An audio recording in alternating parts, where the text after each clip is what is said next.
اسمعني بس ثانية واحدة. لو انت شغال ومرتبك مش مكفي او طالب ومش لاقي شغل او حتى قاعد في البيت وبتدور على اي طريقة تدخل بيها دخل حقيقي من غير نصب ومن غير كلام اونلاين فاضي، فالفيديو ده معمول علشانك، لان اللي هقوله ده مشروع ناس عادية جدا شغالوا بيه وبتكسب كل يوم، ومش محتاج شهادة ولا خبرة ولا محل ولا راس مال كبير. كل اللي محتاجه مساحة صغيرة في البيت وشوية تعب في الأول. المشروع ده اسمه مشروع تجهيز شنط مواد غذائية أو شنط رمضان. وخليني أقولك من دلوقتي المشروع ده مش موسمي وبس، تقدر تعمله طول السنة تحت اسم شنط خير أو شنط مواد غذائية للبيوت المحتاجه. دلوقتي ركز معايا علشان هكلمك بالأرقام، مش كلام تحفيزي وخلاص. أول سؤال هتسأله نفسك، محتاج كام؟ علشان أبدأ أقل رقم تقدر تبدأ بيه محترم من 2000 ل 3000 جنيه. خلينا نشتغل على 3000 جنيه علشان تبقى الصورة واضحة. أول ما تمسك الفلوس دي تنزل على تاجر جملة أو عطار كبير، مش محل صغير، علشان السعر يفرق.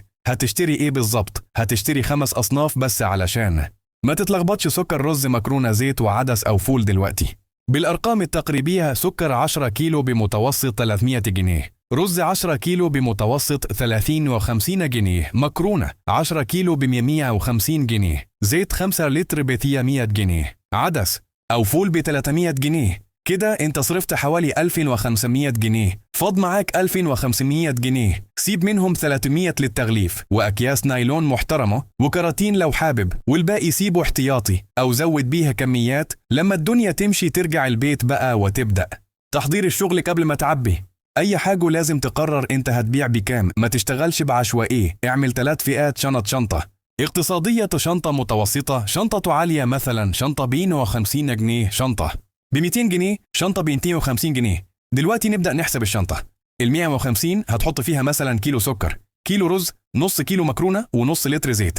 تكلفتها هتطلع حوالي 120 جنيه، يبقى مكسبك فيها 30 جنيه. الشنطة ال200 تحط فيها كيلو ونص سكر، كيلو ونص رز، كيلو مكرونة ولتر زيت، تكلفتها حوالي 160 جنيه، مكسبك 40 جنيه.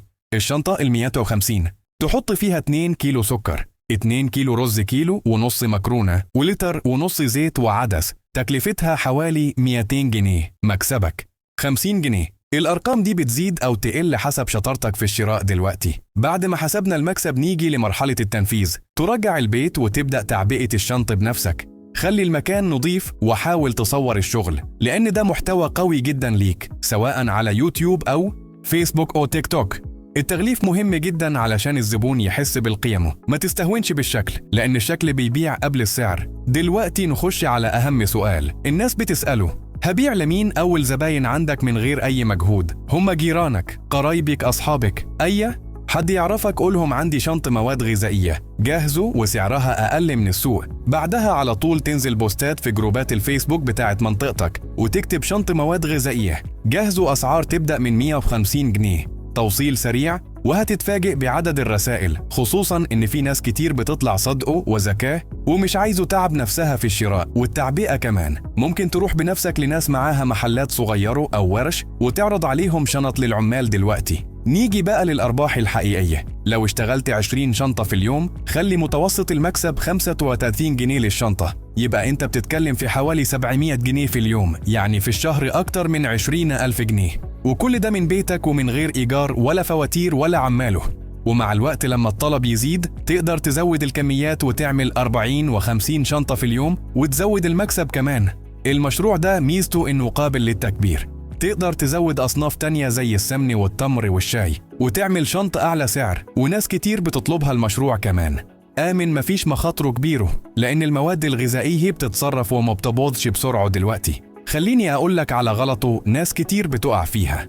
ما تبدأش بكميات ضخمة من أول يوم، ابدأ صغير، اختبر السوق، ومع أول أسبوع لما تلاقي الطلب ماشي زود واحدة واحدة. وفي نفس الوقت استغل المشروع ده كمحتوى قوي جدا، صور الشراء من الجملة، صور التعبئة، صور الشنط بعد ما تخلص، وحط الأسعار وخلي الناس تسألك في الكومنتات لو عايزين يعرفوا تفاصيل أكتر. وفي الآخر لو أنت شايف إن المشروع ده عملي وحقيقي وممكن يغير معاك حاجة، اعمل اشتراك في القناة ودعمنا بلايك واكتب لي في الكومنت تحب نكلم عن مشروع ايه من أرض الواقع. في الفيديو الجاي كان معاكم أحمد وليد، ودي قناة مشاريع مربحة، وأشوفكم على خير.